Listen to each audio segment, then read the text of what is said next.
Assalamualaikum warahmatullahi wabarakatuh. Perkenalkan, nama saya Mariatul Ciptiah Makfiratullah, NIM 211030400007, Program Studi Ilmu Hukum Fakultas Syariah dan Hukum UIN Sunan Kalijaga, Yogyakarta. Di sini saya ingin menjelaskan sedikit mengenai hukum pengangkutan guna untuk memenuhi tugas ujian akhir semester mata kuliah hukum dagang. Teman-teman tahu kan, pastinya kata pengangkutan itu di kehidupan sehari-hari tentunya ada ya. Jadi di sini pengangkutan itu merupakan suatu kegiatan mengangkut atau memindahkan sesuatu ke tempat, dari satu tempat ke tempat lain atau ke tempat tujuannya. Nah, jadi di sini hukum pengangkutan yaitu suatu kaidah atau sekumpulan kaidah atau aturan yang mengatur tentang hukum antara para pihak dalam jasa pengangkutan. Kemudian dalam pengangkutan ini apa sih yang diangkut? Nah, yang diangkut itu berupa manusia atau orang, terus berupa barang atau benda. Kemudian selanjutnya itu ada jenis-jenis pengangkutan. Ada berapa sih jenis-jenis pengangkutan itu? Nah, jenis-jenis pengangkutan ini ada 3. Yang pertama itu pengangkutan melalui jalur darat. Yang kedua, pengangkutan dari jalur udara. Yang ketiga, pengangkutan dari jalur laut. Pengangkutan jalur darat itu ada jalan raya dan kereta api. Nah, kegiatannya itu terdapat 3 kegiatan, yaitu yang pertama memuat penumpang atau barang ke dalam alat pengangkutan.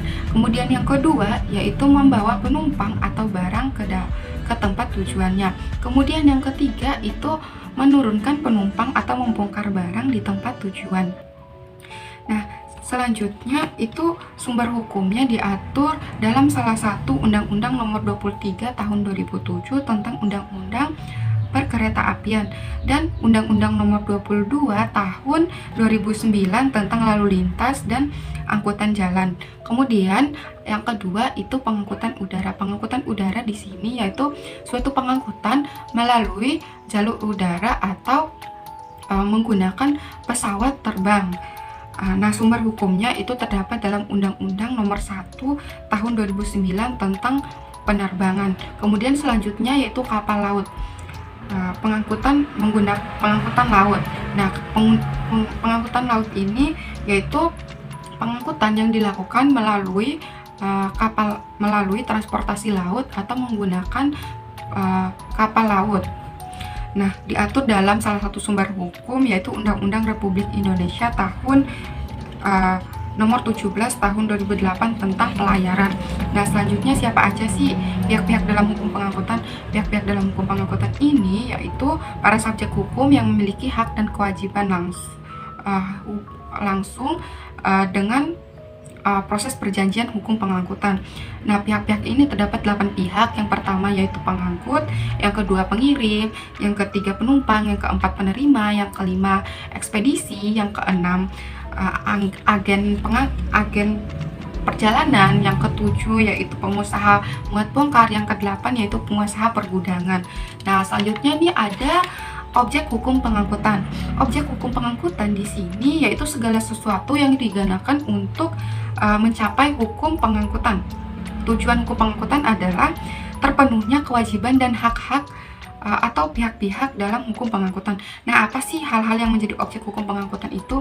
Nah, hal-hal yang menjadi objek dalam hukum pengangkutan itu yang pertama itu ada muatan barang. Muatan barang itu yaitu muatan yang sah menurut undang-undang. Barang yang diangkut dari satu tempat ke tempat lain menggunakan alat pengangkutan. Apa sih yang dimaksud dengan barang dalam kategori barang pengangkutan itu? Nah, yang masuk dalam kategori barang pengangkutan itu yang pertama itu ada barang pangan, ada barang sandang, ada perlengkapan rumah tangga, perlengkapan buku, perlengkapan industri, atau barang cair atau barang industri. Kemudian ada juga hewan. Nah, kemudian muatan penumpang. Penumpang adalah setiap orang yang berada dalam alat pengangkutan yang memiliki tiket penumpang yang diangkut dari satu tempat ke tempat lain atau ke tempat tujuannya masing-masing. Nah, ada alat yang ketiga itu ada alat pengangkutan. Nah, sebagai pengusaha pengangkutan pastinya memiliki alat pengangkutan. Namun jika tidak memiliki alat pengangkutan ini, maka bisa menggunakan alat pengangkutan orang lain dengan perjanjian sewa. Kemudian ada biaya pengangkutan. Nah, biaya pengangkutan di sini terdapat dua unsur, yaitu kontraprestasi penyelenggaraan pengangkutan dan biaya pemeliharaan yang meliputi makan dan minum selama pengangkutan itu berlangsung. Nah, menurut pasal 533 KUHD, biaya pengangkutan penumpang itu harus dibayar terlebih dahulu. Nah, selanjutnya apa sih fungsi dan kegunaan dari pengangkutan? Nah, fungsi dan kegunaan dari pengangkutan ini yaitu memindahkan suatu barang yang tadinya tidak bermanfaat di tempat asalnya.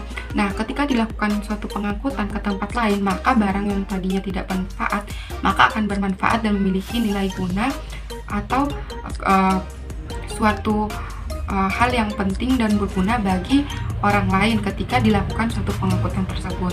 Mungkin sekian dari saya, lebih dan kurangnya saya mohon maaf. Terima kasih. Wassalamualaikum warahmatullahi wabarakatuh.